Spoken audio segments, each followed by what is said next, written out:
नमस्कार दोस्तों, चलिए स्टार्ट करते हैं बाल विकास मनोविज्ञान CDP के क्वेश्चन इसकी सीरीज। इससे पहले भी क्वेश्चन कर चुके हैं, 7 वीडियो आ चुके हैं। अगला वीडियो चलिए तो स्टार्ट करते हैं। चैनल पर नए तो चैनल को सब्सक्राइब कर लें और बेल आइकन दबा दें ताकि नया वीडियो आए उसका अपडेट आप तक आसानी से पहुँच सके। तो चलिए स्टार्ट करते हैं।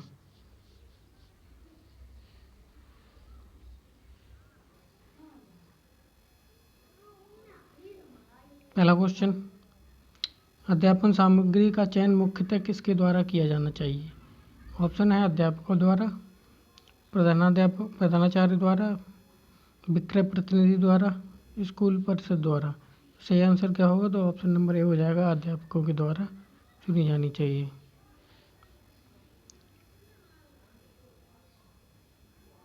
मताधिकार की आयु कम हो जाने पर शिक्षार्थियों में चेतना घटी है, बहुत बड़ी है, कोई प्रभाव नहीं पड़ा। तो उसका मताधिकार का कोई प्रभाव छात्रों पर नहीं पड़ेगा। Option number D.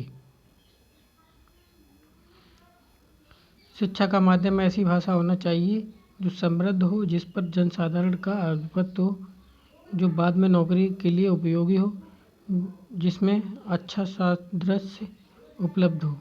सही आंसर क्या होगा? तो हमारा ऑप्शन नंबर बी सही हो जाएगा, जिस पर जन साधारण का आधिपत्य हो। अगला, आपके विचार में शिक्षा का उद्देश्य होना चाहिए छात्रों को साक्षर बनाना, शिक्षा ग्रहण करने के बाद नौकरी, छात्रों का मानसिक योग्यता का विकास, बालकों का सर्वांगीण विकास। तो सही आंसर क्या होगा? तो हमारा सर्वांगीण विकास का मकसद होना चाहिए। Option number D. श्रव्य दृश्य सामग्री छात्र की विषय वस्तु को उत्तम ढंग से समझने के लिए उपाय नहीं करती, शिक्षण की सहायक सामग्री नहीं है, स्वयं में साध्य नहीं है, शिक्षण अधिगम प्रक्रिया की रुचिपूर्ण बनाती है। तो सही आंसर क्या होगा? तो ऑप्शन नंबर सी हो जाएगा, स्वयं में साध्य नहीं है। चलिए गलत होगा, वैसे आंसर तो ये होगा सही।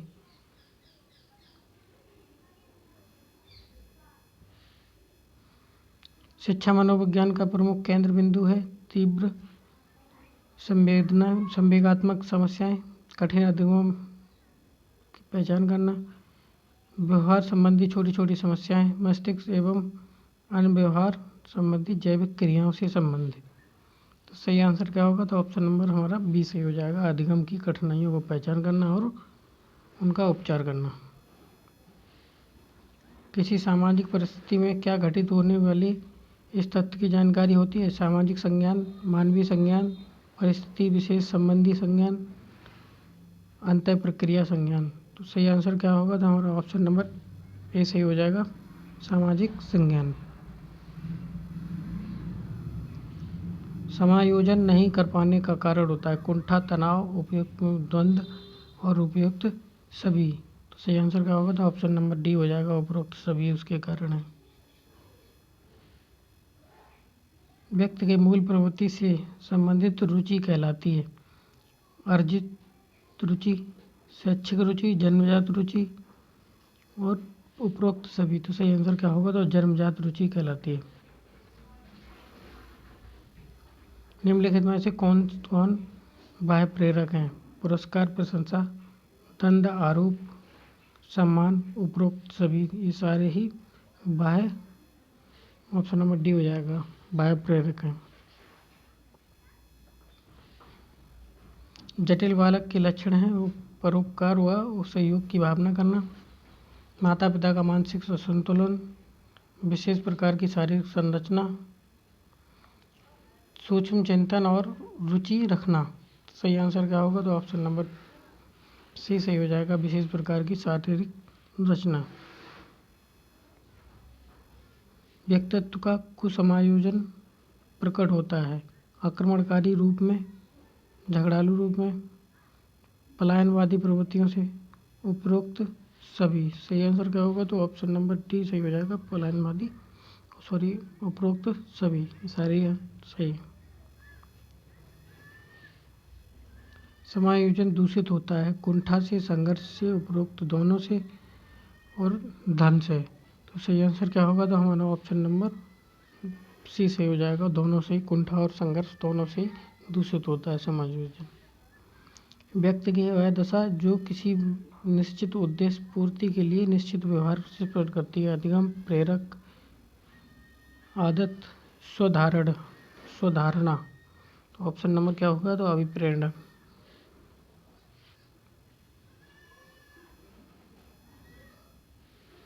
अगला, अभिप्रेरणा से संबंधित व्यवहार का लक्षण है उत्सुकता, कुसमायोजन, भ्रांति और देवास्वयं। ऑप्शन नंबर ए सही हो जाएगा। सीखने का सूझ के लिए सिद्धांत किस जानवर पर प्रयोग किया गया?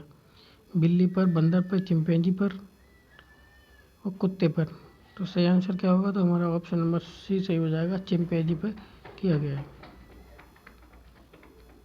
सुधारात्मक शिक्षण उपयोगी है असमान बालकों के लिए, सामान्य बालकों के लिए, अध्यापकों के लिए, अभिभावकों के लिए। तो सही आंसर क्या होगा? तो ऑप्शन नंबर ए हो जाएगा, असामान्य बालकों के लिए।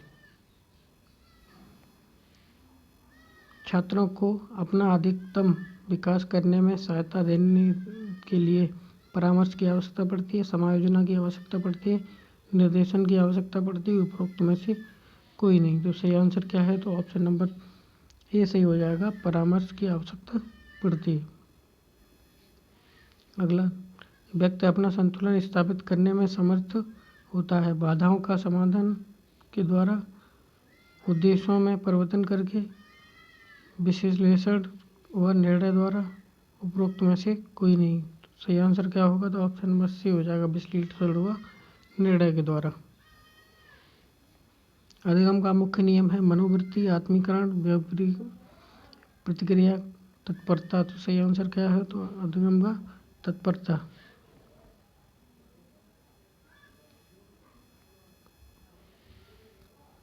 मनोविज्ञान के अनुसार निम्न विधि काम में लाई जा सकती हैं: अनैदेशिक विधि, मनोनाटकीय विधि, समाज नाटकीय विधि, उपरोक्त सभी। तो सही आंसर क्या होगा? तो हमारा ऑप्शन नंबर डी सही हो जाएगा, सारे ही उसके सही।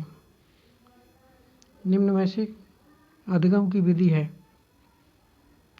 सुप्त अधिगम, सामूहिक विधि, अवलोकन विधि, करके सीखना, उपरोक्त सभी। तो सारे ही अधिगम की विधि हैं, यानी कि उपरोक्त सभी। प्रतिभाशाली बालकों की समस्या है स्कूल विषयों और समस्याओं के चयन की समस्या, गृहों में शामिल होने की समस्या, अध्यापन विधियों की समस्या, उपरोक्त सभी। तो सही आंसर क्या होगा? तो हमारा ऑप्शन नंबर डी सही हो जाएगा, उपरोक्त सभी।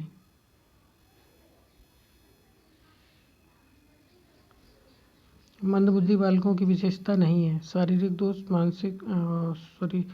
सीखने की मंदगति, अमूर्त चिंतन का अभाव और मौलिकता।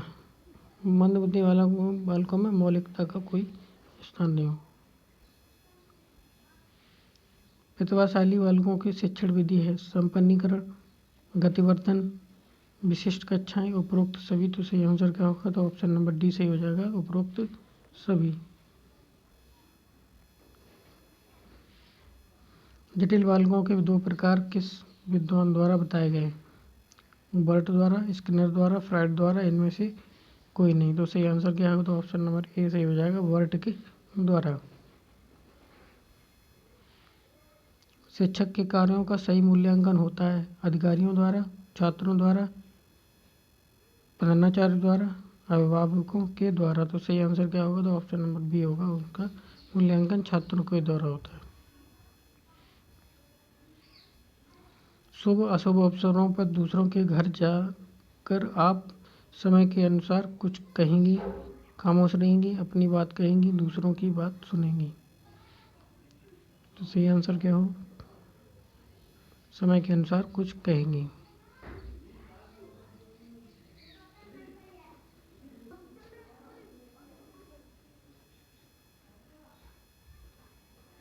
अगला, बच्चों में अच्छा संस्कार डालने के लिए उन्हें अच्छा वातावरण प्रदान करना चाहिए, कॉन्वेंट स्कूल में पढ़ाना चाहिए, यथा कदा दंड की भी देना चाहिए, स्नेह में व्यवहार देना चाहिए। तो सही आंसर क्या होगा? तो हमारा ऑप्शन नंबर ए सही हो जाएगा, अच्छा वातावरण प्रदान करना चाहिए। अगला, आपके विद्यालय में वार्षिकोत्सव, उस समय आप क्या करेंगे? वार्षिकोत्सव में भाग लेंगी, विद्यालय आकर उत्सव देखेंगी, घर पर रुककर कार्य करेंगी, धन और समय की बर्बादी का मानकर आलोचना करेंगी। तो सही आंसर क्या होगा? तो ऑप्शन नंबर ए सी हो जाएगा, वार्षिकोत्सव में भाग लेंगी।